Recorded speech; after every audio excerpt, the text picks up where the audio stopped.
Assalamualaikum warahmatullahi wabarakatuh. Nama saya Nur Fadilah dari kelas 12 IPA 3. Di sini saya akan mempresentasikan hasil praktikum korosi yang telah saya lakukan. Tujuan dari praktikum korosi ini ialah 1. Mengetahui paku pada gelas manakah yang menjadi berkarat. 2. Faktor-faktor apa saja yang menyebabkan paku berkarat. 3. Cara pencegahan korosi pada besi. Selanjutnya, ada landasan teori. Korosi adalah kerusakan atau degradasi logam akibat reaksi redoks antara suatu logam dengan berbagai zat di lingkungannya, yang menghasilkan senyawa-senyawa yang tidak dikehendaki. Dalam bahasa sehari-hari, korosi disebut perkaratan. Pada korosi besi, bagian tertentu dari besi berlaku sebagai anode, di mana besi mengalami oksidasi, yaitu Fe menjadi Fe2+ ditambah 2 elektron. Elektron yang dibebaskan di anode mengalir ke bagian lain dari besi itu, yang bertindak sebagai katode, di mana oksigen tereduksi, yaitu O2 ditambah 2H2O ditambah 4 elektron menjadi 4OH-. Ion besi 2 yang terbentuk pada anode selanjutnya teroksidasi, membentuk ion besi 3 yang kemudian membentuk senyawa oksida terhidrasi, yaitu karat besi, atau Fe2O3NH2O. Metode praktikum.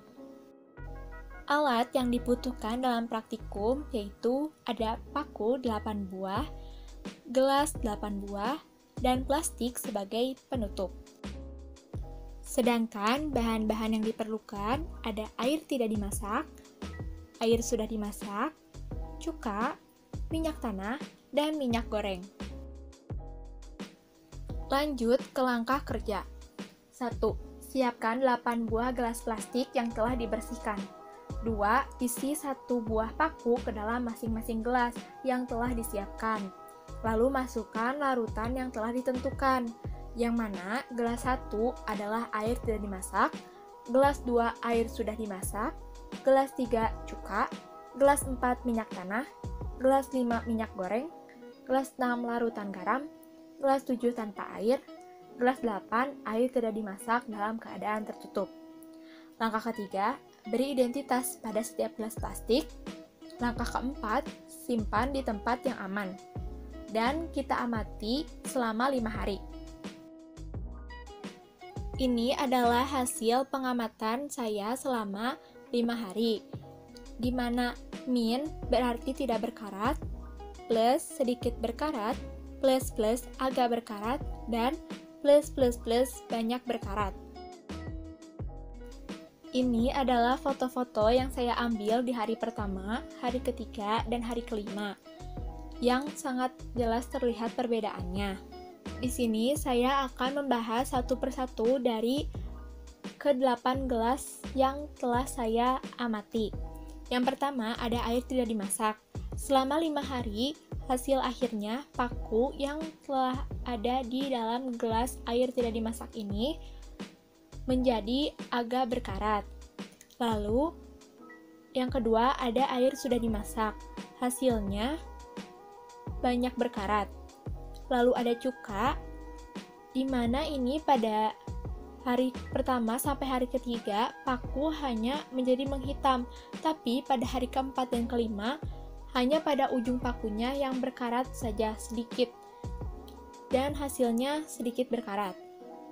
Lalu ada minyak tanah, di mana dari awal paku ini dimasukkan hingga ke hari kelima, pakunya tidak berkarat sama sekali. Selanjutnya ada minyak goreng. Dari awal paku dimasukkan ke dalam minyak goreng hingga hari kelima, paku tidak mengalami perubahan korosi. Selanjutnya ada larutan garam. Pada hasil akhir, paku pada larutan garam ini mengalami banyak berkarat. Lalu ada gelas terbuka tanpa air. Dari awal hingga hari kelima, paku ini tidak mengalami korosi sedikitpun. Gelas terakhir berisi air yang tertutup, ini mengalami agak berkarat di hari kelima. Lalu ada pembahasan. Berdasarkan hasil pengamatan selama 5 hari, saya mendapat gelas yang berisikan minyak tanah, minyak goreng, dan tanpa larutan atau tanpa air tidak mengalami korosi pada paku. Sedangkan gelas yang berisikan air tidak dimasak, air sudah dimasak, cuka, air garam, dan air tidak dimasak tanpa udara atau tertutup mengalami korosi pada paku. Kesimpulan. Jadi, saya dapat menyimpulkan bahwa pada paku yang tidak mengalami korosi yaitu terdapat di gelas berisikan minyak tanah, minyak goreng, dan tanpa larutan bisa terjadi karena tidak ada kontak langsung antara oksigen dan air. Karena besi dalam hal ini paku akan mengalami korosi jika ada kontak dengan O2 dan H2O. Menjawab tujuan praktikum. Yang pertama yaitu mengetahui paku pada gelas manakah yang menjadi berkarat.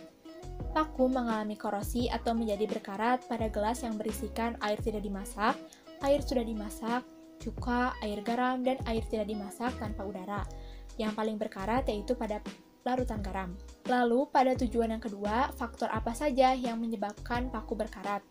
Yang pertama ada uap air, oksigen, larutan garam, permukaan logam, keberadaan zat pengotor, kontak dengan elektrolit, temperatur, tingkat keasaman pH, metalurgi, dan mikroba. Yang terakhir, tujuan ketiga, cara pencegahan korosi, yaitu 1. Tempatkan di lingkungan yang kering dan tidak lembab. 2. Usahakan untuk menutup tempat tersebut. 3. Tambahkan bahan-bahan yang bersifat dalam menyerap uap air yang terbentuk dalam wadah, semisal kapas atau kain yang kering. Di industri, banyak digunakan silika gel sebagai bahan pengering untuk penyerap kelembapan. Cukup sekian yang dapat saya sampaikan. Semoga ilmunya bermanfaat. Terima kasih. Wassalamualaikum warahmatullahi wabarakatuh.